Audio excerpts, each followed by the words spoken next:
Disclaimer. Cerita ini merupakan hasil karya imajinasi sang penulis yang bersifat fiksi belaka. Cerita ini dibuat sebagai hiburan, bukan ajakan untuk meniru tindakan apa yang digambarkan dalam cerita. Segala kesamaan seperti nama, tempat, kejadian nyata dan hal-hal lainnya hanyalah kebetulan, dan kami tidak bermaksud menyinggung ataupun merugikan pihak manapun. Kami sangat berharap penonton dapat membedakan dengan bijak realitas dan fiksi.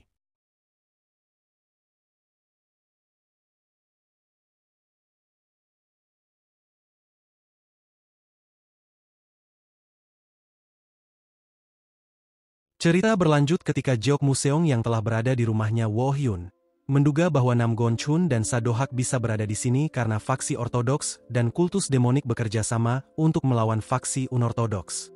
Hal itu membuatnya marah, dan menanyakan, siapa yang merencanakan semua ini. Mendengar itu, Namgon Chun menoleh ke arah Wo Hyun, lalu menyuruhnya untuk menanyakan tentang itu pada Wo Hyun, pemimpin rumah ini. Mengetahui hal itu, Jeok Museong terkejut, tidak menyangka bahwa pemuda yang ada di depannya ini adalah pemimpin dari rumah ini. Ia menatap Wo Hyun dengan tajam, dan tiba-tiba, ia memegang genggam pedangnya bersiap menariknya. Menyadari akan hal itu, Wo Hyun menghela nafasnya, kemudian menyuruhnya untuk langsung menarik pedangnya jika bisa. Mendengar perkataannya, Jeok Museong terdiam, dan ketika dia mencoba menarik pedangnya, ia kebingungan karena tidak bisa melakukannya. Karena perkataan Wo Hyun barusan, ia berpikir hal itu bisa terjadi karena Wo Hyun. Ia pun bertanya-tanya dalam hati, siapa sebenarnya pria yang ada di depannya ini, dan bagaimana ia melakukannya. Sebelum ia bisa berpikir lebih jauh, Wo Hyun seketika mengungkapkan, apa yang terjadi pada Mak Dok Jin sangat disayangkan. Tetapi berkat itu, salah satu dari pihaknya berhasil berkembang, dan ia bersyukur dengan hal itu. Jeok Museong kesal karena perkataannya, dan dengan tegas menanyakan, siapa identitasnya sebenarnya. Namun, Wo Hyun hanya menanggapi pertanyaannya itu dengan menyebutkan, dia adalah pemilik dari rumah ini dan ayah dari seorang anak. Jelas, kedua jawaban tersebut membuat Jeok Museong marah. Ia mengeluarkan energinya, menancapkan kakinya ke tanah dengan keras, berusaha mencabut pedangnya dengan sekuat tenaga karena ia ingin menyerang Wo Hyun. Melihat hal itu, Wo Hyun memperingatinya untuk tidak mencabut pedangnya. Sementara itu, Namgon Chun dan Sadohak tertawa saat tengah menyaksikan kejadian itu. Ketika Jeok Museong berhasil mencabut pedangnya, beberapa batu besar muncul di hadapannya. Hal itu membuatnya terkejut, mempertanyakan sejak kapan bebatuan itu berada di sana. Namun tiba-tiba, Wo Hyun yang telah berada di dekatnya, membenturkan kepalanya ke bebatuan tersebut. Ia kehilangan beberapa giginya karena benturan keras. Ia tak sanggup untuk berdiri, dan pada saat yang sama, Wo Hyun yang berada di dekatnya, mengingatkannya bahwa ia sebelumnya sudah memperingatinya untuk tidak mencabut pedangnya. Apa yang baru saja terjadi membuat Jeok Museong mempertanyakan, tempat seperti apa ini, dan bagaimana Wo Hyun melakukan sesuatu seperti barusan tanpa ia sadari. Kemudian, ia mencoba berdiri. Melihat hal itu, Wo Hyun cukup terkesan dengan kegigihannya. Tiba-tiba, Jeok Museong maju menyerangnya. Namun, Wo Hyun dapat menghindarinya dengan mudah, dan jelas, hal tersebut membuat Jeok Museong terkejut. Kemudian, Jeok Museong mencoba melancarkan serangan berikutnya. Namun, Wo Hyun lagi-lagi dapat menghindarinya dengan mudah. Pada saat itu, ia mengakui bahwa ilmu pedang Jeok Museong cukup mengesankan, tidak kalah hebat dibandingkan milik Namgon Chun. Tetapi menurut Wo Hyun, jika dibandingkan dengan hal lain, Jeok Museong hanya memiliki aura yang hebat saja. Setelah itu, Wo Hyun mengungkapkan, ia akhirnya mengerti, kenapa Namgon Chun dan Sadohak tidak mau repot-repot meladeninya. Wo Hyun lalu berkata, ilmu pedangnya kasar tak karuan, sifatnya seperti gelandangan, pola pikirnya seperti berandalan yang tak pantas disebut seniman bela diri. Perkataannya jelas membuat Jeok Museong marah. Oleh karena itu, ia tanpa banyak bicara maju menerjang ke arah Wo Hyun. Melihat hal tersebut, Wo Hyun hanya diam saja, seolah-olah menganggap serangan yang akan ia lancarkan hanya biasa saja. Tepat saat Jeok Museong telah berada di hadapannya, ia tiba-tiba mengeluarkan energinya. Energinya memancar ke berbagai arah, membuat Jeok Museong terhempas ke belakang. Jeok Museong jatuh ke tanah, dan setelah kejadian yang begitu cepat itu, ia yang sempat menatap Wo Hyun dengan kebingungan, mencoba memahami apa yang baru saja terjadi. Kebingungan semakin bergema di pikirannya, mengingat dia adalah salah satu sosok kuat yang menguasai dunia, tetapi tidak berdaya di hadapan Wo Hyun, seolah dirinya hanyalah seekor tikus yang siap dimangsa oleh ular raksasa. Tiba-tiba, Wo Hyun telah berada di belakangnya. Hal itu membuatnya semakin terkejut, dan saat ia menoleh ke belakang, Wo Hyun bertanya, apakah ia takut? Setelah beberapa saat, terlihat Sadohak yang terus tertawa setelah mengetahui apa yang baru saja terjadi. Nam Gon-chun menyuruh Sadohak untuk berhenti tertawa. Namun, ia saat itu terus menahan diri untuk tertawa. Rupanya, mereka tertawa karena ternyata, saat Jeok Museong menghadapi Wo Hyun, Jeok Museong malah melarikan diri. Hal itu membuat Wo Hyun berpikir, Jeok Museong adalah orang yang unik, karena ini pertama kalinya ia bertemu orang seperti itu. Karena kejadian ini, Nam Gon-chun dan Sadohak berpendapat, faksi unortodoks pasti tidak akan membuat keributan mulai sekarang, kecuali mereka sekelompok orang bodoh. Ketika mereka berdua tengah berbicara tentang kejadian ini, Wo Hyun yang sedang mendengarkan percakapan mereka, tiba-tiba menatap ke langit, sambil berpikir, sekarang, hanya satu hal yang perlu ia pikirkan, yaitu misi yang ia berikan pada Jang dan Mak Janggan. Kemudian, kita diceritakan, markas besar kultus demonik yang mengelilingi pegunungan Tian Shan 10 kali lebih besar dari istana kekaisaran, dan ada lebih dari 100.000 orang tinggal di sana. Karena alasan inilah mengapa markas kultus demonik tersebut dikenal dengan sebutan rumah 100.000 demon. Di dalam markas ini, terdapat labirin besar. Semakin dalam seseorang memasuki pusatnya, orang itu akan menemukan banyak kelompok dalam jumlah besar, dan juga merupakan kekuatan inti dari kultus demonik. Sebenarnya, rumor-rumor mengerikan yang menyebar di seluruh dunia tentang kultus demonik berbeda dari kenyataannya.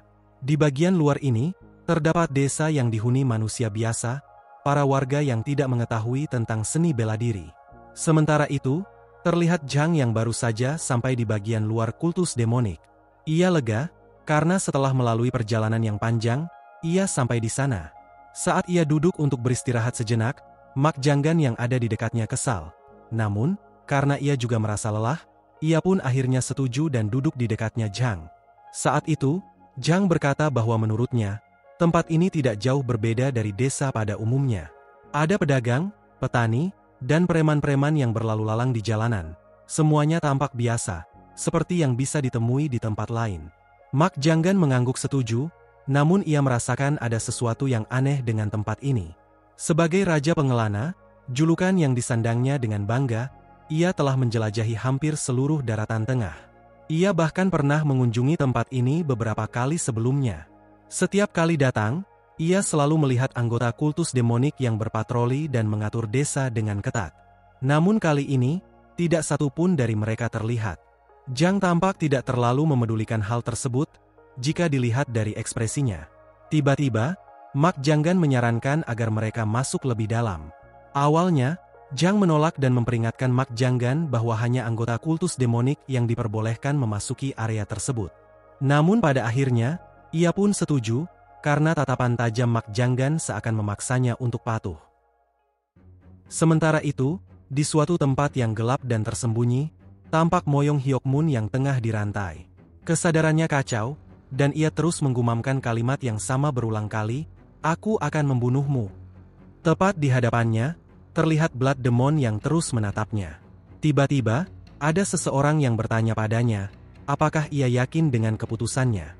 Ternyata, seseorang yang bertanya adalah Men Huryang, dan Blood Demon menjawab pertanyaannya dengan menyebutkan, tentu saja, karena menemukan seseorang seperti Moyong Hyokmun sangat sulit. Men Huryang menanyakan hal itu karena ia melihat, kondisi Moyong Hyokmun sangat buruk, seolah ia mengalami penyimpangan energi. Blood Demon membenarkannya, dan juga menjelaskan, Moyong Hyokmun bisa menjadi seperti ini karena syok menyaksikan kematian putranya dengan mata kepalanya sendiri. Kemudian, Blood Demon mengambil sebuah wadah, dan sambil menuangkan cairan yang ada di dalam wadah tersebut ke kepalanya Moyong Hyokmun, ia menyatakan, satu-satunya hal yang tersisa untuk seseorang seperti Moyong Hyokmun yang telah kehilangan segalanya adalah bangkit lagi untuk membalaskan dendamnya dengan niat membunuh. Ternyata, Blood Demon tahu Moyong Hyokmun sudah mencapai batas bakatnya dan tak bisa berkembang lagi. Untuk membuat Moyong Hyokmun tumbuh jauh lebih kuat, ia menegaskan, hal yang dibutuhkan oleh Moyong Hyokmun adalah mati, dan kemudian bangkit lagi. Setelah mengatakan hal itu, ia mengeluarkan sebilah pisau kecil. dan tanpa banyak bicara menusuk Moyong Hyokmun hingga tewas. Ia melakukan semua ini karena ia ingin Moyong Hyokmun bekerja untuknya, menyiapkan panggungnya sendiri, membangkitkan dunia bela diri yang jauh lebih kuat dan kacau, di mana darah bercucuran di mana-mana. Pada saat itu, ia teringat pada musuh bebuyutannya, Wo Oh Hyun. Meskipun 1000 tahun telah berlalu, ia masih mengingat dengan jelas bagaimana Wo Oh Hyun tersenyum ketika wajahnya berlumuran darah. Dan mengingat wajahnya Wo Oh Hyun yang damai di masa sekarang tanpa niat membunuh, membuatnya kesal dan menganggap Wo Oh Hyun sangat membosankan. Kemudian, ia menggertakkan giginya, hingga berdarah. Ia pun berjanji, akan mengembalikan segalanya seperti 1000 tahun yang lalu, saat darah mengalir di mana-mana, dan menurutnya, Wo Oh Hyun pasti akan menyukai hal itu karena mereka berdua memang ditakdirkan seperti itu. Singkat cerita, di depan gerbang manor keluarga Hoyeon, keluarga yang terkenal dalam membuat wine Shaoxing, terlihat Wo Oh Hyun dan pemilik toko pada waktu itu yang telah berada di sana. Namun menurut Wo Oh Hyun, tempat itu sangat menyedihkan, seolah pengemis pun akan kabur jika disuruh tinggal di tempat itu. Beberapa saat lalu, Wo Oh Hyun ternyata telah mencicipi wine Shaoxing. Yang membawakan wine tersebut adalah pemilik toko. Pemilik toko itu bernama Geum Eun Hak, dan ia yakin, jika mereka menjual dan menjaga kompetisi, mereka bisa mengalahkan kelompok dagang Myriad Gold yang berada di peringkat teratas. Di masa sekarang, Wo Oh Hyun berpikir, jika sebuah keluarga yang dulu terkenal karena wine-nya bisa menjadi seperti ini, ia yakin pasti ada hal besar yang terjadi pada mereka. Kemudian, mereka berdua memasuki rumah keluarga Hoyeon tersebut. Geum Eun Hak mencoba berteriak, menanyakan apa ada orang di dalam. Tiba-tiba, mereka mendengar suara seseorang yang menanyakan, siapa yang datang berkunjung. Ketika Wo Oh Hyun menoleh ke arah suara tersebut, ia melihat seorang wanita berpakaian lusuh. Mereka berdua saling menatap beberapa saat, dan tiba-tiba, Wo Oh Hyun bertanya, siapa wanita tersebut? Wanita tersebut tak ingin menjawab pertanyaan Wo Oh Hyun karena dia yang duluan bertanya dan Wo Oh Hyun belum menjawabnya. Oleh sebab itu, Wo Oh Hyun memperkenalkan dirinya. Dikarenakan hal itu, wanita itu juga segera memperkenalkan dirinya, bahwa ia bernama Hoyeon Ji, pemilik dari rumah ini. Mengetahui hal itu, Wo Oh Hyun mengatakan hal yang tak sopan, bahwa ia tidak menyangka ada orang yang benar-benar tinggal di tempat ini. Perkataannya membuat wanita itu kesal, oleh karena itu, ia dengan tegas menanyakan tujuan Wo Oh Hyun datang ke tempat ini. Jika tidak, dia akan melaporkannya pada pihak berwenang karena masuk tanpa izin di rumah orang. Setelah beberapa saat, di dalam rumah keluarga Hoyeon, terlihat Hoyeon Ji yang sedang menyambut Wo Oh Hyun dan Geum Eun Hak dengan menyediakan mereka teh. Namun lagi-lagi, Wo Oh Hyun mengatakan hal yang tak sopan. Hal itu kembali membuat Hoyeon Ji kesal, dan ketika ia akan mengatakan sesuatu, Geum Eun Hak langsung meminta mereka untuk berhenti bertengkar. Saat Wo Oh Hyun memperhatikan sekitarnya, ia mengungkapkan aroma tanaman herbal di sini cukup kuat, dan bertanya, apakah Hoyeon Ji mempunyai toko obat atau semacamnya. Mendengar itu, Hoyeon Ji menjelaskan, keluarganya memiliki garis kedokteran secara turun-temurun. Tetapi karena leluhurnya sangat suka membuat wine, keluarganya akhirnya terkenal karena wine. Mengetahui hal itu, Wo Oh Hyun bertanya lagi, kenapa dia tidak membuat banyak wine, dan menyarankannya untuk membuat lebih banyak wine dan menjualnya untuk mendapatkan uang. Tanpa pikir panjang, Hoyeon Ji menolaknya, dan menyatakan, ia tak akan pernah membuat wine apapun lagi, karena keluarganya ini hancur akibat wine. Setelah mengatakan itu, ia teringat kejadian di masa lalu. Meskipun peristiwa itu terjadi sudah sangat lama, setiap kali ia mengingatnya, ia selalu ketakutan, dan amarahnya juga selalu memuncak. Amarah itu berasal dari luka lama, dari kenyataan bahwa orang tuanya meninggal karena wine, dan kini, ia sudah muak mendengar orang-orang membicarakan wine buatan keluarganya. Sementara itu, Wo Oh Hyun yang tengah memperhatikannya dengan tatapan tajam, dapat menyadari apa yang ia pikirkan. Kemudian, ia berdiri, berjalan mendekati sesuatu, sambil mengungkapkan, dari yang ia dengar, wine keluarga Hoyeon adalah yang terbaik di daratan tengah. Hoyeon Ji membantahnya, menjelaskan, itu dulu, dan sekarang, keluarga Chumon lah yang terbaik. Ternyata, Wo Oh Hyun mendekati tempat penyimpanan wine yang terletak di sudut ruangan. Wo Oh Hyun sempat memperhatikan wine yang ada di dalamnya, dan ketika ia mencoba mencicipinya, ia mengungkapkan, wine ini tidak sebaik dugaannya, tetapi tidak buruk juga. Namun jika dibandingkan dengan wine keluarga Chumon, wine mereka lebih baik. Mendengar hal itu, Hoyeon Ji pun marah. Ia menegaskan, bahwa wine tersebut tidak dibuat untuk dibandingkan dengan wine keluarga Chumon. Woo Hyun hanya tersenyum, dan saat telah berada di dekatnya, Woo Hyun tiba-tiba memintanya untuk membuat wine, dan ia berjanji, dirinya akan mewujudkan keinginannya. Mendengar perkataan Woo Hyun, Ho Yeon Ji menegaskan, Woo Hyun bahkan tidak tahu keinginannya. Tiba-tiba, Woo Hyun tersenyum sinis, lalu menyatakan, bukankah keinginannya sudah jelas, bahwa ia ingin menghapus keluarga Chumon dari muka bumi ini. Setelah beberapa saat, di rumahnya Woo Hyun, Somi yang baru saja melihat bahwa ayahnya telah pulang, langsung berlari ke arah ayahnya. Woo Hyun pun memeluk Somi, dan pada saat yang sama, Woo Hyun segera meminta Somi untuk menyapa Ho Yeon Ji, dan menjelaskan, ia akan tinggal bersama mereka sebagai tamu mulai hari ini. Saat mereka mulai berjalan pergi memasuki rumah, Ho Yeon Ji yang penasaran, menanyakan siapa Woo Hyun sebenarnya. Woo Hyun menjawab, seperti yang ia lihat, dirinya adalah seorang ayah yang merawat putrinya. Namun, Ho Yeon Ji dalam hati tak mempercayainya. Saat ia memperhatikan sekitarnya, ia terkejut karena rumah ini sangat besar. Oleh karena itu, ia yakin bahwa Woo Hyun sangat kaya. Saat ia memperhatikan rumah ini lebih jauh, ia yakin rumah ini jauh lebih besar dibandingkan istana kekaisaran yang pernah ia lihat dari jauh. Ternyata, dia mengikuti Woo Hyun sampai ke sini karena Woo Hyun sebelumnya terus memojokkannya. Dan ia tidak sepenuhnya yakin apakah ia bisa mempercayai Woo Hyun. Walaupun demikian, ia berharap rumah ini bisa menjadi rumah barunya. Tiba-tiba, Sadohak berteriak memanggil Kwon Moojin dengan keras saat melihat kehadirannya. Sadohak ingin Kwon Moojin segera mempersiapkan kamar untuk Ho Yeon Ji dan memandikannya karena ia tidak tahan dengan baunya. Kwon Moojin terkejut dengan perintah itu.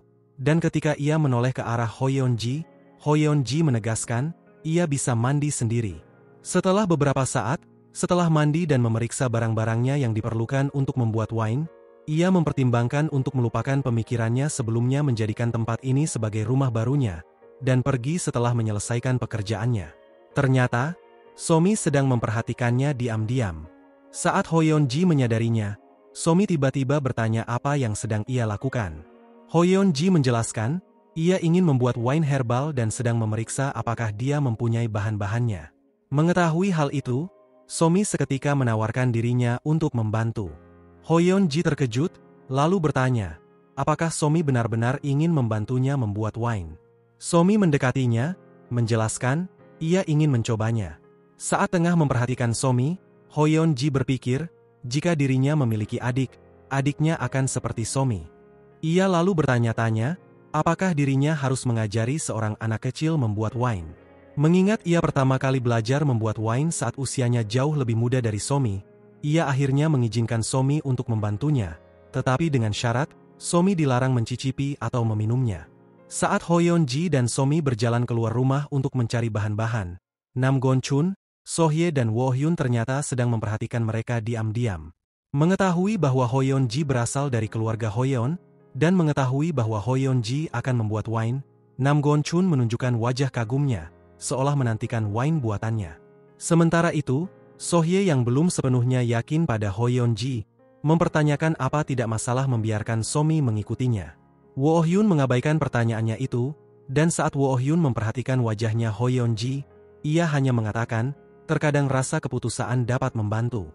Setelah berjalan cukup jauh dari rumah, Somi seketika bertanya, mereka harus mulai dari mana? Ho Yeon Ji menjawab, hal pertama yang perlu mereka lakukan adalah mengumpulkan tanaman herbal. Mendengar itu, Somi tersenyum, lalu berjalan ke arah lain untuk mengumpul tanaman herbal. Ketika Ho Yeon Ji memperhatikan tanaman herbal di sekitar, ia terkejut. Meskipun mereka belum masuk terlalu dalam ke dalam hutan, mereka sudah dapat melihat tanaman herbal di mana-mana, dan ia pun penasaran, kenapa tidak ada satupun para pengumpul herbal di tempat ini. Saat ia berpikir, dia harus fokus pada tujuannya sebelum memikirkan hal lain, ia tiba-tiba kembali terkejut. Ketika ia menoleh ke arah Somi, ia melihat Somi yang sedang menggali tanah dengan penuh semangat. Ia lalu tersenyum, berpikir bahwa Somi sangat menggemaskan. Saat ia terus memperhatikan Somi, ia melihat Somi terus memetik tanaman herbal, rumput, dan apapun yang ada di hadapannya. Ia berpikir, hal ini bisa dimaklumi mengingat Somi tinggal di rumah yang begitu megah. Dan ia juga berpikir, ini pertama kalinya Somi melakukan sesuatu seperti ini, dan pemikirannya itu membuatnya iri. Sore harinya, saat Somi menunjukkan tanaman herbal yang telah ia kumpulkan, Hoyeon-ji terkejut karena jumlahnya yang begitu banyak. Somi menyerahkan semua tanaman herbal itu padanya, dan ketika Hoyeon-ji kembali memperhatikan tanaman herbal yang Somi kumpulkan, ia menoleh ke arah tanaman herbal yang ia kumpulkan, dan menyadari bahwa tanaman herbalnya jauh lebih sedikit jika dibandingkan dengan milik Somi. Ia pun memberikan pujian pada Somi, namun, Somi hanya menanggapi pujiannya dengan santai, menjelaskan, ia memang sudah terbiasa datang ke tempat ini bersama ayahnya untuk mencari tanaman herbal. Hoyeon-ji tidak begitu mendengar perkataannya, karena ia fokus memeriksa tanaman herbal yang Somi kumpulkan. Ia pun kagum dan terkesima, karena akar dan daun tanaman herbal tersebut sangat bersih tanpa sebutir pasir sekalipun. Karena itu, dia berpikir bahwa kualitas herbal tersebut sangat tinggi dan harus dijual di toko obat sebagai herbal kelas atas. Karena mereka sudah mengumpulkan tanaman herbal cukup banyak, Hoyeon-ji mengajak Somi untuk kembali sekarang, dan Somi langsung menyetujuinya dengan semangat. Dalam perjalanan, Hoyeon-ji teringat tentang masa lalunya. Dulu, pekerjaannya adalah mengumpul tanaman herbal, dan sekarang, ia tidak menyangka akan bertemu seorang anak kecil yang jauh lebih terampil darinya dalam mengumpul tanaman herbal. Hal itu membuatnya bertanya-tanya, apakah Somi hanya beruntung saja hari ini, atau mungkin ada hal lain di balik kemampuannya Somi. Keesokan harinya, Hoyeon-ji mulai merebus herbal yang telah ia kumpulkan. Ia menambahkan jenis tanaman herbal lainnya, dan pada saat itu, Somi yang mendekat ke arahnya sambil membawa sesuatu, menanyakan apakah dirinya bisa membantu membuat juga. Hoyeon-ji awalnya terkejut karena Somi ingin membantunya membuat wine. Tetapi pada akhirnya, ia pun setuju, namun dengan syarat, ia tidak boleh meminumnya.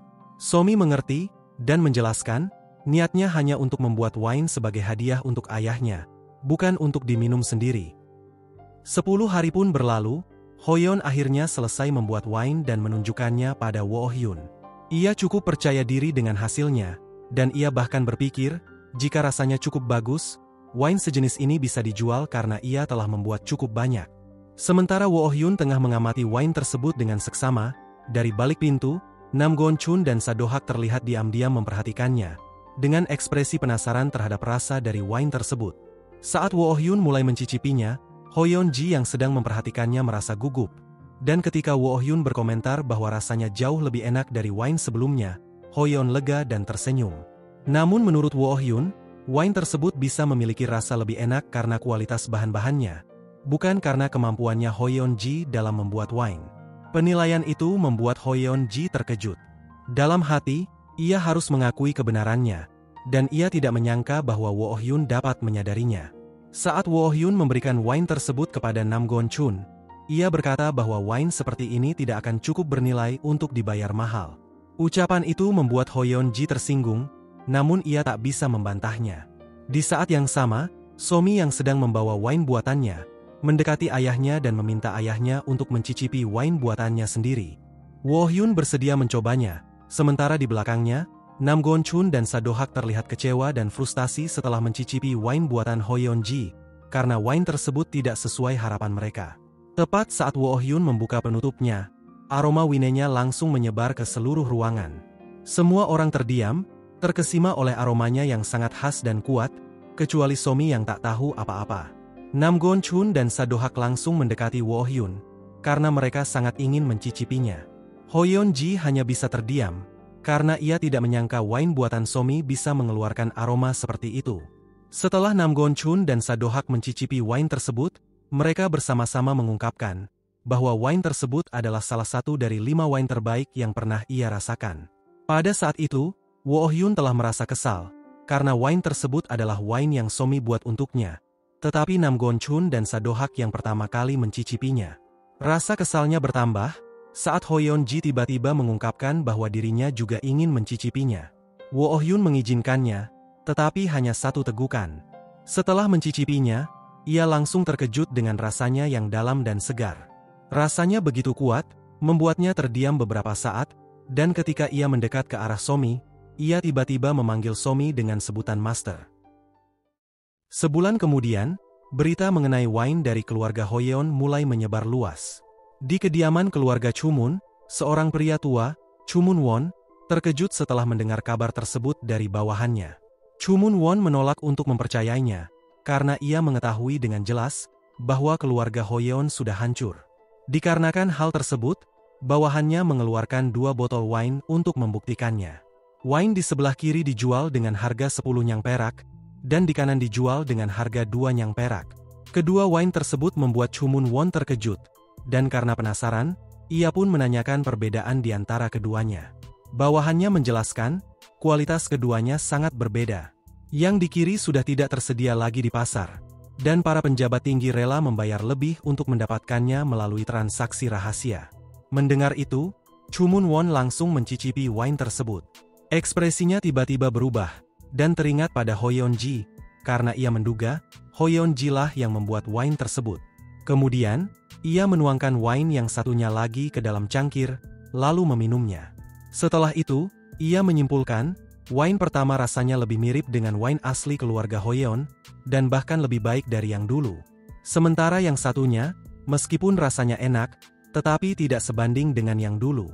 Karena kedua wine tersebut, ia teringat cerita yang sangat terkenal, cerita tentang kaisar yang tidak bisa melupakan rasa dari wine keluarga Hoyeon meskipun hanya mencicipinya sekali, dan mencarinya secara pribadi. Ia lalu berpikir, jika keluarga Hoyeon bangkit kembali, ini akan berbahaya bagi mereka. Ia pun marah, dan dengan tegas menanyakan, siapa yang menyediakan bahan-bahan untuk keluarga Hoyeon, dan siapa yang mendistribusikannya. Bawahannya menundukkan kepalanya, dan dengan singkat menjawab, pedagang kecil di Changsha. Mengetahui hal itu, Chu Moon Won langsung memerintahkan bawahannya untuk menyelidiki mereka secara menyeluruh. Sementara itu, di rumahnya Wo Oh-hyun, terlihat Hoyeon Ji yang sedang frustasi. Meskipun kemampuannya membaik sedikit demi sedikit, namun, ia masih belum bisa menyamai wine buatan Somi. Tiba-tiba, Wo Oh-hyun telah berada di dekatnya, dan menanyakan, kenapa dia tampak putus asa. Hoyeon Ji terkejut dengan kemunculan Wo Oh-hyun, dan menegurnya untuk membuat suara langkah jika berjalan. Saat memperhatikan Hoyeon Ji, Wo Oh-hyun menyadari dia merasa putus asa karena selalu gagal membuat wine sesuai keinginannya. Hoyeon Ji membenarkannya, dan mengakui, ia tidak bisa membuat wine seperti Somi, meskipun ia telah mengikuti semua jenis dan jumlah bahan, bahkan waktu penyeduhannya dengan sangat presisi. Mengetahui hal itu, Wo Oh-hyun tiba-tiba menjelaskan, Somi adalah sosok yang istimewa. Wo Oh-hyun juga menambahkan, Somi memiliki sifat penuh kasih, menyukai orang lain, dan selalu memperhatikan orang-orang di sekitarnya. Mendengar itu, Hoyeon Ji kebingungan, lalu menanyakan, kenapa Wo Oh-hyun tiba-tiba mengatakan hal itu. Namun, Wo Oh-hyun hanya mengabaikan perkataannya, dan hanya menjelaskan, Somi adalah anak yang beruntung. Hoyeon Ji semakin kebingungan, ketika Wo Oh-hyun melanjutkan, tidak seperti keberuntungan orang lain, keberuntungan Somi adalah keberuntungan yang diberkahi oleh langit, yang memungkinkan Somi mendapatkan hasil baik dalam setiap hal yang ia lakukan. Hoyeon Ji sama sekali tidak mengerti maksud dari semua perkataan Wo Oh-hyun, dan ia bertanya-tanya dalam hati, apakah Wo Oh-hyun mengatakan itu hanya untuk memamerkan bahwa putrinya istimewa? Saat ia terus menatap Wo Oh-hyun tiba-tiba memperingatinya, dia takkan bisa melampaui Somi jika ia terus meniru apa yang Somi lakukan, dan menyarankannya untuk membuat wine yang benar-benar miliknya. Hoyeon terdiam dan merenungkan perkataan Wo Oh-hyun. Saat ia tersadar, ia menyadari bahwa Wo Oh-hyun sudah tidak berada di hadapannya, dan ia bertanya-tanya, sejak kapan Wo Oh-hyun pergi. Di luar, Wo Oh-hyun melihat Sadohak, dan menyadari, Sadohak mendengarkan pembicaraan sebelumnya. Sadohak menggodanya, oleh karena itu, Wo Oh-hyun menjelaskan, ia hanya memberikan nasihat mengenai prinsip dasar pada Hoyeon Ji. Tiba-tiba, Sadohak memberitahu Wo Oh-hyun, ada pihak yang mencoba mencari informasi tentang mereka. Tanpa pikir panjang, Wo Oh-hyun berspekulasi bahwa pihak itu merupakan keluarga Chu Moon, dan ia tidak menyangka, walaupun wine buatan Somi memiliki pengaruh besar, mereka akan bertindak secepat ini. Sadohak sependapat, dan mengungkapkan, semakin cepat rumor tentang wine tersebut menyebar, posisi mereka akan semakin goyah. Kemudian, Wo Oh-hyun menanyakan tentang Geum Eun-hak. Sadohak menjawab, Geum Eun-hak baik-baik saja, dan menceritakan, meskipun Geum Eun-hak terus menaikkan harga wine buatan Somi, semuanya tetap akan habis terjual. Mendengar kabar ini, Wo Oh-hyun tampak tidak terkejut, seolah telah memprediksi semuanya. Setelah itu, Sadohak dengan serius mengungkapkan, meskipun Geum Eun-hak memiliki beberapa kekurangan, dia sangat mahir dalam bisnis, saking hebatnya. Dirinya sampai bertanya-tanya mengapa Geum Eunhak selama ini hanya menjalankan toko dagang kecil. Namun, Wo Hyun hanya menanggapi perkataannya dengan menyebutkan, "Ini kabar bagus." Saat memperhatikan ekspresi tenang Wo Hyun, Sadohak tiba-tiba merasa merinding. Ia bergumam dalam hati, merasa bahwa Wo Hyun seperti telah memprediksi semuanya sejak awal. Pikiran itu membuatnya semakin yakin bahwa Wo Hyun memiliki pandangan yang jauh ke depan, kemampuan untuk mengenali potensi seseorang dalam sekejap, kemampuan yang bahkan ia sendiri dan Nam Gon-chun, pemimpin faksi besar, belum tentu miliki. Dalam hati, Sadohak bertanya-tanya siapa sebenarnya yang telah mengajarkan hal-hal seperti itu kepada Wo Hyun. Ia juga berpikir bahwa Wo Hyun bukan hanya ahli dalam seni bela diri, tetapi juga memiliki pengetahuan luas di berbagai bidang, pemahaman mendalam terhadap prinsip-prinsip dasar kehidupan, bahkan memiliki aura yang bisa menekan orang-orang. Menurutnya, hanya memiliki satu dari semua kemampuan tersebut sudah cukup untuk menguasai dunia bela diri. Dikarenakan hal tersebut, ia berpikir dalam hati, jika Wo Hyun mengaku sebagai dewa bela diri, dia pasti akan mempercayainya tanpa sedikit pun keraguan. Kemudian, dia dengan santai menanyakan rencana Wo Hyun berikutnya. Wo Hyun menjawab, dia akan membawa Hong Won Chang ke sini, dan menjelaskan, dirinya akan memberikannya wine yang Somi buat. Mendengar itu, Sadohak tiba-tiba marah, lalu bertanya lagi, kenapa Wo Hyun malah ingin memberikan wine buatan Somi pada orang lain, bukan dirinya. Ketika Wo Hyun menjelaskan, niatnya sebenarnya adalah mengirim wine itu ke keluarga kekaisaran, Sadohak langsung menenangkan dirinya. Ia lalu teringat, keluarga kekaisaran selalu membeli wine dalam jumlah besar dari keluarga Chumon, dan ia berpikir, Wo Hyun pasti berniat mencuri kesepakatan itu untuk memblokir sumber dana besar milik keluarga Chumon. Setelah itu, ia memutuskan untuk pergi ke tempat lain, berniat membantu rencananya Wo Hyun. Saat ia terus melangkahkan kakinya, ia tiba-tiba berhenti, lalu bertanya-tanya, kenapa ia merasa seperti secara alami bersedia menjalankan tugas untuk Wo Hyun. Beberapa hari kemudian, di kediaman keluarga Chumon, terlihat Chumon Won yang sedang marah. Ketika bawahannya melaporkan, keluarga Hoyeon mulai mendistribusikan wine mereka ke kekaisaran. Chumon Won berteriak tidak percaya, mempertanyakan bagaimana itu mungkin karena mereka sudah memonopoli semua kesepakatan dengan kekaisaran. Bawahannya mencoba untuk tetap tenang, lalu bertanya padanya, apakah ia mengetahui Hong Won Chang, seorang gubernur yang menangkap Jang Beaksan, mengembalikan patung Buddha yang dicuri oleh pencuri terkenal, dan menaklukkan bandit yang tak terhitung jumlahnya. Seorang gubernur yang bukan hanya dipercayai oleh kekaisaran, tetapi oleh pemerintah pusat. Dalam benaknya Chumon Won, Hong Won Chang adalah seorang gubernur yang memiliki tubuh kekar dan mendominasi, dan ia mengakui bahwa dirinya mengenalinya. Karena penasaran, ia pun menanyakan, apa hubungan semua ini dengan Hong Won Chang. Ketika bawahannya menjelaskan, keluarga Hoyeon sepertinya telah membuat semacam kesepakatan dengan Hong Won Chang, Chumon kembali terkejut, seolah tidak bisa mempercayai hal tersebut. Sementara itu, di suatu tempat, terlihat kereta kuda yang sedang mengarah ke suatu tempat. Di dalam kereta kuda itu, terlihat Wo Hyun dan Hong Won Chang yang sedang duduk membicarakan sesuatu.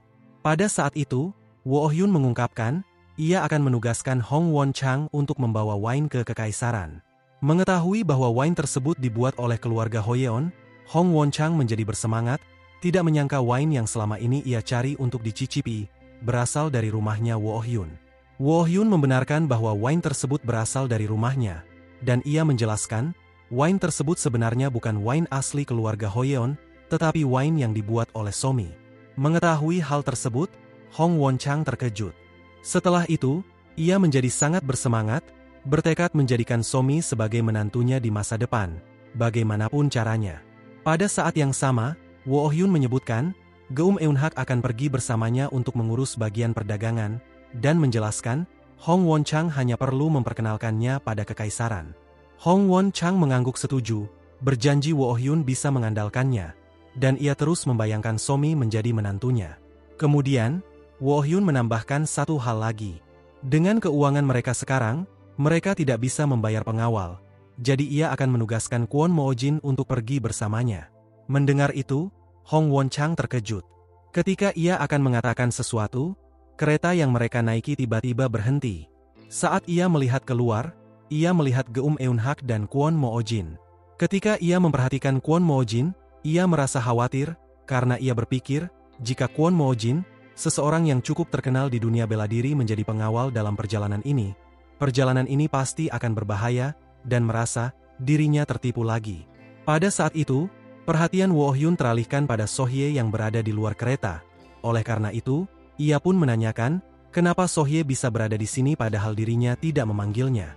Sohye menatap Woo Hyun dengan tajam, lalu mengungkapkan, ia akan ikut juga, karena ia tidak mau dipanggil tukang numpang oleh orang-orang. Tanpa pikir panjang, Woo Hyun langsung menyetujuinya, dan hal itu membuat Sohye senang dan berterima kasih padanya. Setelah Woo Hyun keluar dari kereta, dan mereka semua selain dirinya duduk di dalam kereta, Woo Hyun menyampaikan bahwa ia telah mengatakan semua yang ia katakan, dan mengingatkan mereka untuk selalu berhati-hati, meski wine yang mereka bawa bukanlah minuman asli keluarga Hoyeon. Tiba-tiba, terdengar suara seorang wanita yang meminta mereka untuk menunggu sejenak. Hong Won-chang pun menoleh ke arah suara tersebut. Wanita itu ternyata adalah Hoyeon Ji, dan Hong Won-chang langsung dapat mengenalinya, bahwa dia adalah anggota keluarga Hoyeon. Sambil berusaha menenangkan napasnya setelah berlari cukup jauh, Woo Hyun langsung menanyakan maksud kedatangannya. Hoyeon Ji menoleh ke arah wine yang ada di dalam kereta, lalu balik bertanya, apakah mereka akan membawa wine tersebut ke kaisaran. Saat Woo Hyun membenarkannya, Hoyeon Ji menunjukkan wine yang baru ia buat, lalu bertanya lagi, apakah Woo Hyun bersedia mencicipi wine tersebut. Setelah mencicipinya, Woo Hyun sempat menatap wine tersebut, kemudian mengungkapkan, wine tersebut punya rasa yang berbeda dari wine-nya Somi. Setelah Woo Hyun mengatakan itu, Hoyeon Ji mencoba memperhatikan ekspresinya Woo Hyun. Namun, ia tidak dapat membaca ekspresinya Woo Hyun, dan ia bertanya-tanya dalam hati, apakah wine-nya enak atau tidak menurut Woo Hyun. Tiba-tiba, Woo Hyun menyebutkan, wine ini enak, dan bertanya, apakah ini wine madu.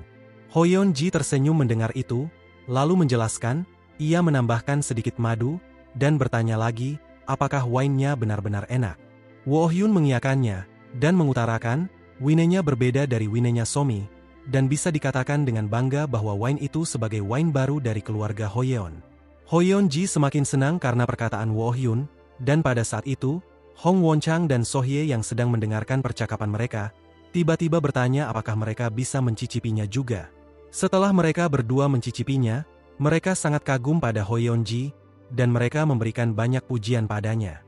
Woo Hyun yang sedang memperhatikan Hoyeon Ji, berpikir, meskipun wine buatan Somi enak, wine buatan Hoyeon Ji ini juga enak, dan ia dapat merasakan, ada hal lain di dalam wine buatan Hoyeon Ji yang tidak dapat dirasakan di dalam wine buatan Somi. Meskipun ia telah hidup lebih dari 1000 tahun, ia masih bisa terkejut dengan hal tersebut.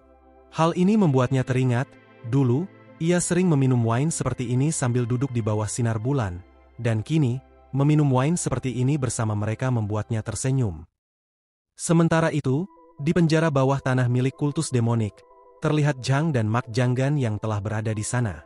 Mereka berdua telah dicambuk selama berhari-hari, dan Jang tidak menyangka, rencana sempurnanya untuk menyamar menjadi anggota kultus demonik bisa ketahuan. Mendengar Jang menyebutkan bahwa rencananya adalah rencana sempurna, Mak Janggan kesal, dan menyatakan, jika bukan karena rencana gegabah setengah matangnya Jang, mereka tidak akan berakhir seperti ini. Mak Janggan mencoba menenangkan dirinya, lalu menanyakan, apa yang harus mereka lakukan sekarang. Jang tersenyum, lalu menjawab, tentu saja melarikan diri. Mendengar jawabannya, Mak Janggan terkejut dan kesal, dan memperingatinya, mereka tidak kehilangan nyawa sudah merupakan sebuah keajaiban. Tiba-tiba, Jang menyalahkan Mak Janggan, karena sebagai salah satu dari master bela diri terkuat, Mak Janggan bahkan tidak mampu melawan mereka. Mak Janggan kembali kesal, lalu menegaskan, bagaimana dirinya melawan mereka jika mereka menggunakan racun pelumpuh. Mendengar perkataannya, Jang justru mengungkapkan, seharusnya salah satu dari 100 master bela diri terkuat bisa mendetoksifikasi racun semacam itu. Mak Janggan semakin kesal, dan mengingatkan Jang, jika bukan karena Jang menarik perhatian dengan menyombongkan bahwa ia mengenal Sadohak, mereka tidak akan ketahuan. Mereka terus berdebat, hingga akhirnya, mereka saling memukul dalam keadaan terbaring. Pada saat itu, Jang tiba-tiba merasa ada yang aneh. Ia bertanya-tanya, kenapa anggota kultus demonik langsung menyergap dan menghajar mereka setelah dirinya menyebutkan bahwa ia mengenal Sadohak. bukannya memastikan apakah dirinya benar-benar mengenal Sadohak, pemimpin kultus demonik. Mak Janggan sependapat dengannya, dan saat mereka akan membahas hal ini lebih jauh, perhatian mereka teralihkan pada seseorang yang tiba-tiba muncul dari kegelapan. Hal ini membuat mereka terkejut, karena mereka tidak menyangka, selama ini ada orang di dalam penjara ini selain mereka. Orang itu adalah seorang kakek tua, dan ternyata, ia selama ini terus mendengarkan percakapan mereka. Namun tiba-tiba, ia bertanya, apakah mereka mengenal Sadohak, pemimpin kultus demonik? Tanpa banyak bicara, Jang membenarkannya. Ternyata, kakek tua itu adalah Dong Banggu, penasehat kultus demonik, seseorang yang sangat dipercayai oleh Sadohak. Dan setelah ia mengetahui bahwa Sadohak masih hidup, ia sangat lega dan benar-benar bersyukur. Pada saat itu, Mak Janggan dan Jang sangat kebingungan, mempertanyakan, kenapa kakek tua ini sama sekali tidak menunjukkan dendam pada Sadohak, pemimpin kultus demonik, padahal ia dikurung di dalam penjara ini. Karena penasaran, Jang menanyakan, siapa kakek tua itu sebenarnya. Ketika ia memperkenalkan, dirinya adalah Dong Banggu, Mak Janggan langsung terkejut, namun di sampingnya, Jang malah tertawa karena menganggap bahwa namanya sangat lucu. Mak Janggan terkejut karena ia mengetahui, Dong Banggu adalah penasehat kultus demonik. Setelah mengetahui siapa Dong Banggu sebenarnya, Jang ikut terkejut. Namun, ada satu hal yang membuatnya heran, kenapa penasehat kultus demonik bisa dipenjara di tempat ini. Saat Dong Banggu mencoba menjelaskan semuanya, ia tidak mampu mengatakan hal apapun. Ia tiba-tiba muntah darah, karena luka dalamnya. Melihat hal tersebut, Jang mencoba membuka pintu penjara, karena ia berniat menyelamatkannya. Melihat apa yang sedang Jang lakukan, Mak Janggan mengingatkannya, jika pintunya bisa dibuka, mereka pasti sudah melarikan diri dari tempat ini sejak awal. Melihat tidak ada satupun penjaga yang menjaga penjara ini, Mak Janggan yakin penjara ini sangat kokoh. Walaupun demikian, ia yakin pasti ada cara untuk menghancurkannya. Tiba-tiba, Dong Banggu menjelaskan, bagian atas penjara ini dibuat dari baja, dan hanya bisa dihancurkan dengan teknik Heavenly Demon Secret. Mendengar itu, Mak Janggan terdiam. Ia pun merasa frustasi, dan meminta Jang untuk tidak menyia-nyiakan kekuatannya untuk melakukan sesuatu yang tidak mungkin, lalu menjelaskan, hanya ada satu orang yang bisa menggunakan teknik Heavenly Demon Secret, yaitu pemimpin kultus demonik, Sadohak. Mak Janggan juga menambahkan, teknik Heavenly Demon Secret hanya diwariskan pada pemimpin kultus demonik, dan karena Sadohak saat ini di Hunan, ia berpikir, mereka takkan pernah bisa kabur dari penjara ini. Tiba-tiba, Jang mengungkapkan, ia bisa menggunakan teknik Heavenly Demon Secret. Mendengar itu, Mak Janggan dan Dong Banggu langsung menoleh ke arahnya, dan mereka melihat, Jang sedang menggunakan teknik Heavenly Demon Secret. Kejadian ini membuat mereka tercengang, tidak bisa mempercayai apa yang sedang mereka saksikan. Kemudian, Dong Banggu menanyakan, dari mana Jang mempelajari teknik ini. Jang menjawab, ia mempelajarinya dari Sadohak, dan menceritakan, untuk mempelajarinya, ia harus berlatih dengan keras hingga pingsan. Saat ia tersadar, ia kembali berlatih hingga pingsan. Proses ini terus terulang, sampai dirinya berhasil melakukannya. Mengetahui hal tersebut, Dong Banggu berpikir, pemimpinnya telah menunjukkan kebaikan yang sangat luar biasa padanya. Tetapi bagi Jang, ini bukanlah kebaikan, melainkan siksaan. Namun saat ia sadar, bahwa apa yang telah ia pelajari dari Sadohak adalah teknik spiral Heavenly, ia tiba-tiba terkejut. Sore harinya, di rumahnya Wo Oh Hyun, terlihat Sadohak yang sedang menemani Somi yang sedang tidur. Ia merasa sangat bosan, karena Jang yang selalu ia permainkan tidak berada di rumah ini, dan Kwon Mo Jin sedang keluar bersama Sohye. Ia mencubit pipinya Somi, lalu mengungkapkan, hal yang bisa ia lakukan sekarang adalah melakukan ini. Saat ia terus mencubit pipinya Somi, Wo Oh Hyun tiba-tiba muncul di dekatnya. Menyadari keberadaannya, Sadohak menoleh ke arahnya, lalu mengungkapkan, Wo Oh Hyun seharusnya mengirimnya pergi untuk melakukan sesuatu. Kemudian, Sadohak bertanya pada Wo Oh Hyun, kapan Jang kembali, dan Wo Oh Hyun hanya menjawab, dia akan segera kembali dengan selamat. Mendengar itu, Sadohak bertanya lagi, kenapa Wo Oh Hyun sangat mempercayainya, dan Wo Oh Hyun menjawab, ia mempercayainya karena dirinya tahu Sadohak telah mengajarinya teknik Heavenly Demon Secret. Sadohak terdiam, lalu mengungkapkan, dirinya benar-benar tidak bisa menyembunyikan apapun pada Wo Oh Hyun. Karena Sadohak telah mengakuinya, Wo Oh Hyun pun menanyakan, apakah dia berniat mengangkat Zhang sebagai muridnya. Sadohak membantah hal tersebut dengan tegas, dan ia menjelaskan, ia mengajari Zhang tentang teknik tersebut karena ia dapat merasakan, bahaya tersembunyi akan segera datang. Wohyun terkejut dengan perkataannya, oleh karena itu, Sadohak menjelaskan, ia bisa berpikir seperti itu karena mereka tidak hanya menyinggung kelompok dagang Myriad Gold, tetapi juga keluarga Chumon yang menurutnya masalah terbesar. Mendengar itu, Wohyun menduga bahwa Sadohak mengenal keluarga Chumon dengan baik. Sadohak tidak mengakuinya secara langsung, dan hanya menjelaskan, dirinya dulu pernah membuat kesepakatan dengan keluarga Chumon, dan ketika ia mengirim beberapa bawahannya, semua bawahannya tersebut malah meninggal, seolah ada sesuatu yang tak terduga terjadi. Sadohak kemudian meminta Wohyun untuk tidak bertindak sembarangan dan mengganggu mereka. Mendengar perkataannya, Wohyun tersenyum, lalu bertanya, apakah Sadohak berencana membiarkan mereka? Sadohak menggelengkan kepalanya, menjelaskan, mereka sudah tua dan tidak ada gunanya memulai perang. Menurutnya, perang dimulai untuk memunculkan semangat para pemuda, namun, jika ia memiliki kesempatan untuk menyerang mereka tanpa mengkhawatirkan sesuatu, ia pasti akan membalaskan dendam bawahannya. Bahkan jika ia harus melenyapkan kelompok dagang Myriad Gold dan keluarga Chumon dari muka bumi ini. Karena emosi yang tiba-tiba memuncak, ia secara tidak sengaja mengeluarkan niat membunuhnya.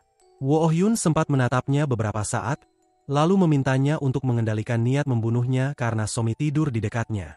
Mendengar itu, emosinya Sadohak langsung meredah, dan ia langsung menoleh ke arah Somi untuk memastikan apakah Somi masih tidur. Sementara itu, di pegunungan Tianshan kultus demonik, terlihat Zhang dan lainnya yang sedang bersembunyi dari pengejaran anggota kultus demonik setelah berhasil kabur dari dalam penjara. Anggota kultus demonik mulai menyebar ke berbagai arah, seolah tak ingin membiarkan mereka lolos. Hal ini membuat Zhang berpikir, mereka pasti tetap akan tertangkap. Mak Janggan yang berada di belakangnya menjelaskan, belum pernah ada satupun yang berhasil lolos dari penjara kultus demonik, dan jika mereka berhasil selamat, peristiwa ini akan tercatat dalam sejarah. Karena itulah mengapa para anggota kultus demonik terus berusaha keras mencari mereka. Mendengar perkataannya, Zhang berpikir, mereka dalam masalah besar. Ia masih bisa terus berlari, tetapi ia yakin dirinya takkan pernah bisa keluar dari pegunungan ini jika tidak melakukan sesuatu. Pada saat itu, Dong Banggu kembali muntah darah. Menyadari dirinya takkan bisa bertahan dan hanya akan menjadi beban, ia meminta Zhang dan Mak Janggan untuk meninggalkannya. Zhang menolaknya, menyuruhnya untuk tidak menyerah, dan menjelaskan, jika mereka berhasil kabur dari tempat ini, ia pasti akan selamat. Dong Banggu tak mau mendengarkannya, dan hanya memintanya mengatakan sesuatu pada pemimpinnya, Sadohak, untuk tidak pernah kembali ke kultus demonik apapun yang terjadi. Zhang sama sekali tidak mengerti maksudnya ia meminta untuk mengatakan itu pada Sadohak. Oleh karena itu, Dong Banggu langsung menjelaskan, semua anggota yang telah bersumpah setia pada pemimpinnya telah dibunuh, dan kini, kultus demonik telah diambil alih oleh seseorang yang memiliki julukan Blackstorm Sacred Demon. Setelah beberapa saat, terlihat Zhang dan Mak Janggan yang terus berlari sekuat tenaga. Pada saat itu, Zhang teringat kejadian sebelumnya. Di waktu itu, Zhang tak bisa mempercayai perkataan Dong Banggu, bahwa kultus demonik telah diambil alih oleh seseorang. Dong Banggu terus meyakinkannya bahwa perkataannya benar, dan ia memberikan tatapan tajam pada Zhang, seolah ia sama sekali tidak berbohong. Oleh karena itu, Zhang akhirnya mempercayainya, dan karena penasaran, ia pun menanyakan, siapa Blackstorm Sacred Demon sebenarnya. Dong Banggu saat itu tidak bisa menjelaskan siapa Blackstorm Sacred Demon karena keadaannya yang semakin memburuk, dan ia hanya menyebutkan, jika Zhang dan Mak Janggan terus berlari ke arah timur laut, mereka bisa keluar dari pegunungan ini. Ia juga menyatakan, bahwa dirinya takkan bisa bertahan lama, dan hanya akan membebani mereka. Ia akan mengulur waktu selama yang ia bisa, dan ia ingin, Zhang dan Mak Janggan bersiap pergi sekarang juga. Zhang tak tahu harus melakukan apa. Ia terdiam beberapa saat, namun tiba-tiba, ia menyatakan, bahwa dirinya pasti akan membalaskan dendamnya. Ia menyatakan hal itu dengan serius, membuat Dong Banggu dan Mak Janggan terkejut. Dong Banggu kemudian tertawa kecil. Dirinya sangat lega, karena ia tidak menyangka, pemimpinnya mengenal orang-orang baik. Di masa sekarang, Zhang dan Mak Janggan terus berlari sekuat tenaga, dan di belakang mereka, terlihat beberapa anggota kultus demonik yang terus mengejar mereka. Saat Mak Janggan menoleh ke arah Zhang, ia bertanya, apakah Zhang baik-baik saja, karena ia melihat lukanya Zhang terus mengeluarkan darah. Namun, Zhang hanya menanggapi perkataannya itu dengan menyebutkan, tidak sebanyak dirinya. Tiba-tiba, ekspresinya Zhang berubah, lalu berkata, ia tidak ingin mati di tempat ini. Ia kemudian berteriak, bahwa ia ingin menikmati masa tua dan mati saat Somi berada di sisinya. Mendengar itu, Mak Janggan mengungkapkan, bahwa dirinya setuju dengannya. Sementara itu, di Kekaisaran, terlihat Pangeran Zhou Jinhak yang sedang terkejut. Setelah Hong Wonchang menyerahkan wine buatan Somi, yang dikira wine dari keluarga Hoyeon padanya. Pangeran Zhou sangat senang, karena sebelumnya, ia sangat ingin meminum wine ini sampai dirinya menawarkan 2 nyang emas bagi siapa yang bisa menemukan sebotol untuknya. Dan ia tidak menyangka, wine-nya akan menghampirinya dengan sendirinya. Sebelum mencicipinya, Pangeran Zhou bertanya, siapa yang ada di sampingnya Hong Wonchang. Hong Wonchang memperkenalkan, pria ini bernama Geum Eunhak, seseorang yang menjalankan kelompok dagang baru. Ia juga menceritakan, Geum Eunhak adalah seseorang yang mendistribusikan wine keluarga Hoyeon, wine yang kini berada di tangannya Pangeran Zhou. Mengetahui semua itu, Pangeran Zhou cukup terkejut, tak menyangka bahwa wine yang ada di tangannya berasal dari pria tersebut.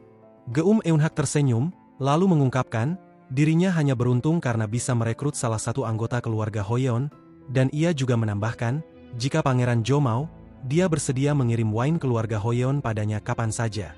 Mendengar perkataannya, Pangeran Zhou tertawa. Ia setuju, namun, ia tak ingin Geum Eunhak melakukan semua itu secara cuma-cuma. Ia berjanji, dirinya akan membayar semua wine yang Geum Eunhak berikan, bahkan jika Geum Eunhak bersedia, dirinya akan datang secara langsung untuk mengambil wine-nya. Mendengar ungkapan Pangeran Zhou, Hong Wonchang dan Geum Eunhak saling menatap, karena kini, rencana mereka berjalan sempurna.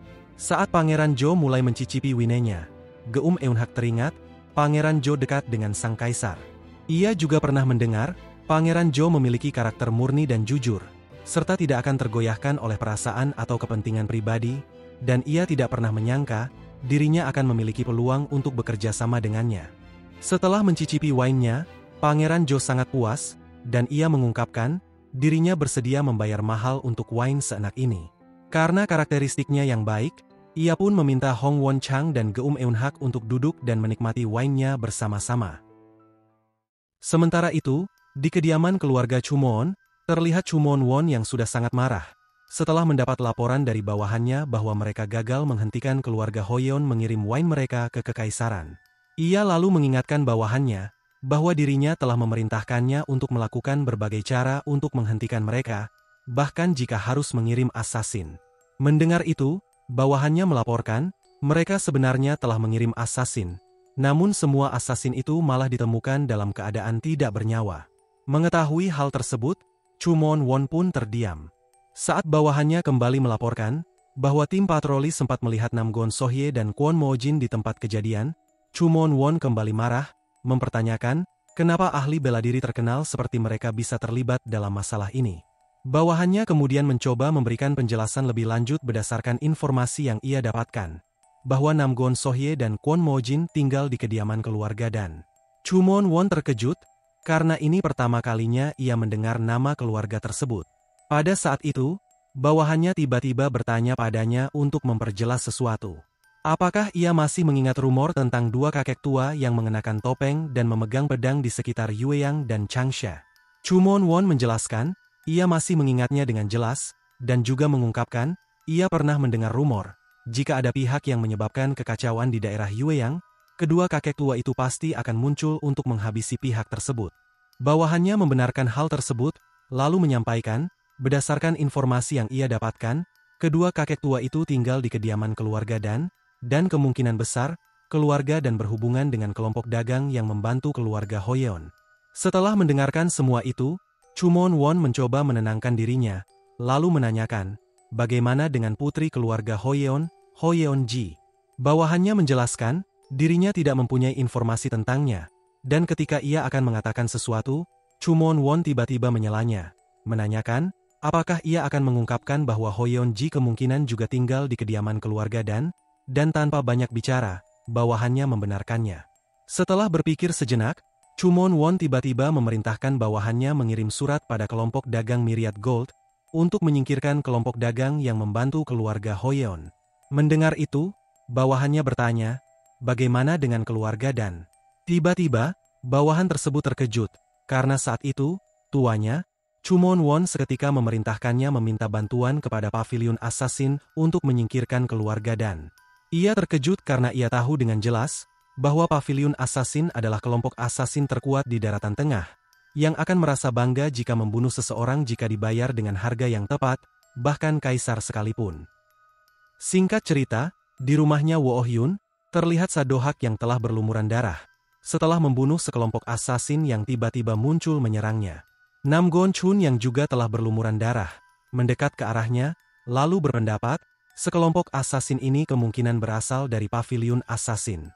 Sadohak setuju dengannya, dan setelah itu, Nam Gon-chun mengungkapkan, ia pernah mendengar bahwa anggota Pavilion Assassin dikenal kejam, bahkan dikatakan sebagai kelompok assassin terkuat di daratan tengah. Tetapi yang membuat mereka heran, kenapa mereka menyerang tempat ini. Sadohak berpendapat, ini pasti ada hubungannya dengan keluarga Chumon.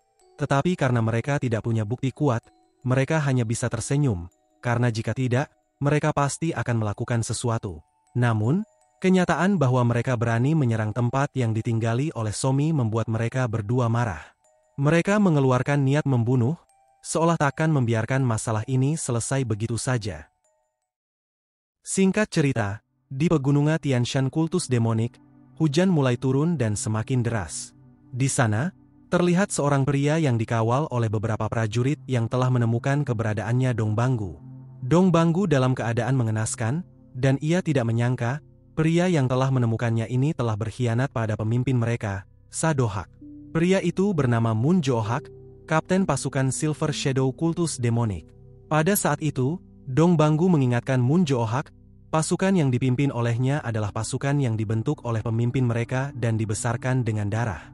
Dong Banggu juga mengingatkannya, jika bukan karena pemimpin mereka, Moon Jo-hak takkan bisa berada di posisinya ini.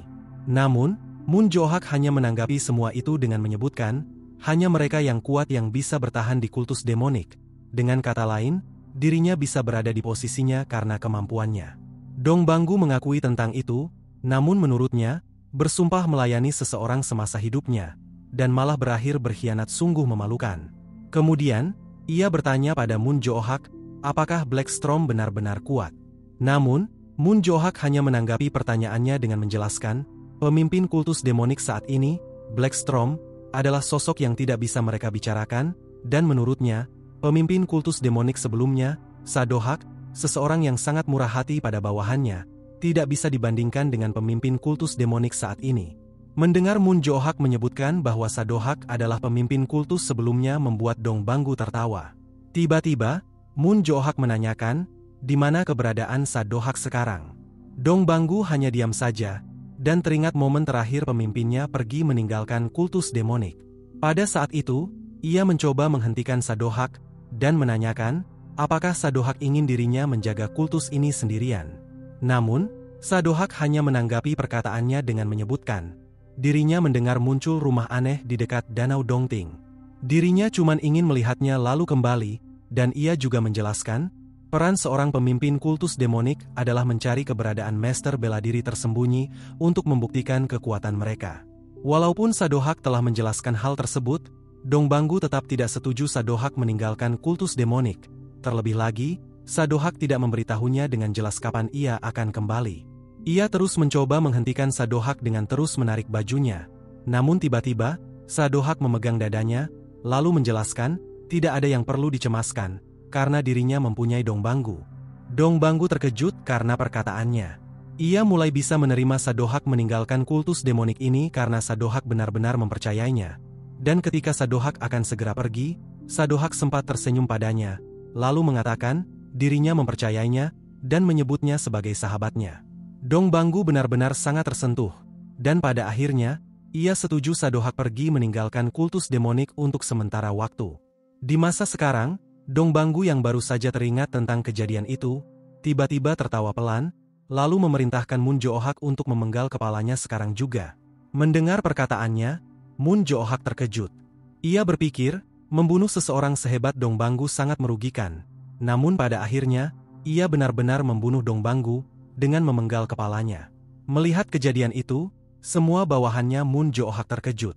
Kemudian, Mun Jo-hak langsung memerintahkan bawahannya untuk mengejar Jang dan Mak Janggan, dan ia yakin mereka mengetahui keberadaan Sa-do-hak.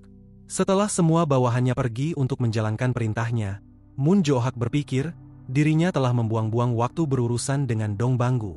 Ia yakin ini sudah direncanakan oleh Dong Banggu, dan ia juga berpendapat mengurung dan menyiksa Dong Banggu selama berhari-hari adalah sebuah kesalahan.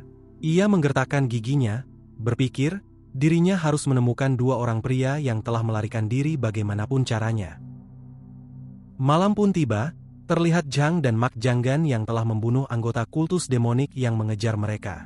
Mak Janggan saat itu sudah sangat terkejut, karena ia tidak menyangka Jang bisa membunuh lebih banyak orang darinya. Hal ini membuatnya berpikir bahwa Jang kemungkinan lebih kuat darinya.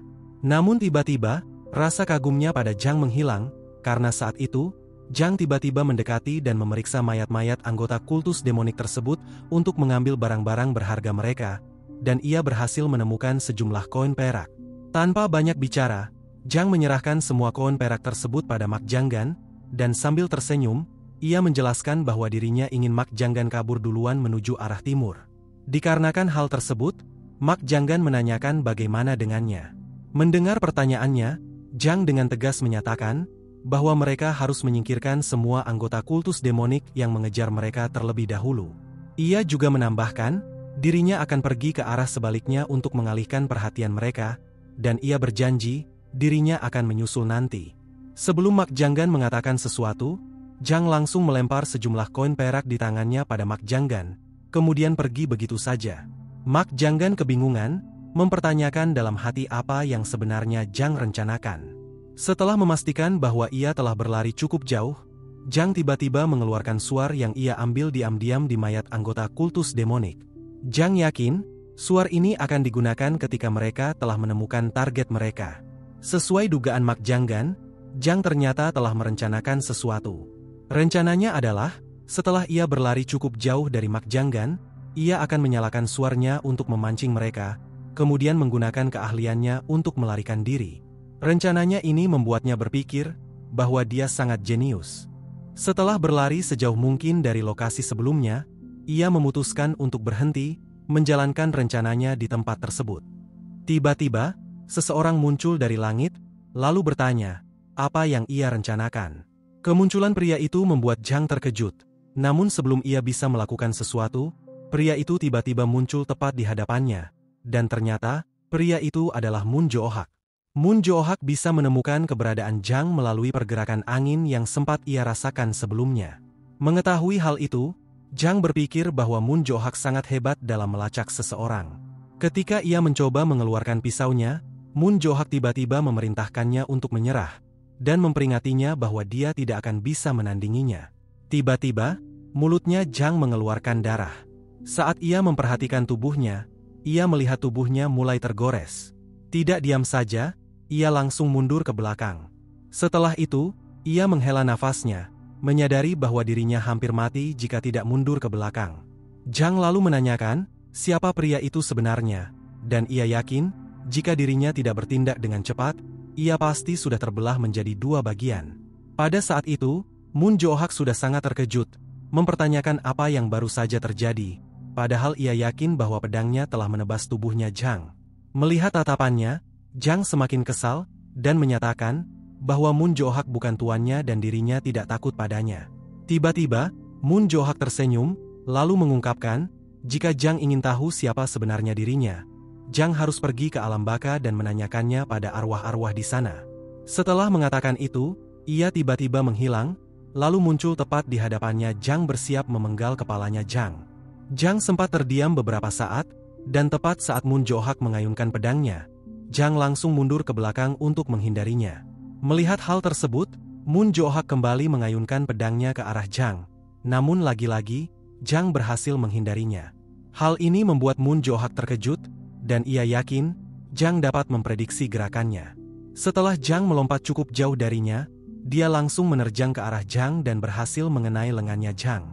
Jang kini tak mampu melakukan sesuatu lagi, dan Moon Joo-hak yang telah berada di belakangnya, tiba-tiba berkata, walaupun Jang dapat memprediksi gerakannya bisa terlihat jelas. Kemudian, ia maju menyerang Jang. Serangannya menciptakan ledakan yang sangat besar ketika mengenai tubuhnya Jang, membuatnya terhempas begitu jauh dan terbentur dengan sangat keras ketika ia mendarat di batu besar. Ia memuntahkan banyak darah, dan kini, keadaannya sudah sangat buruk.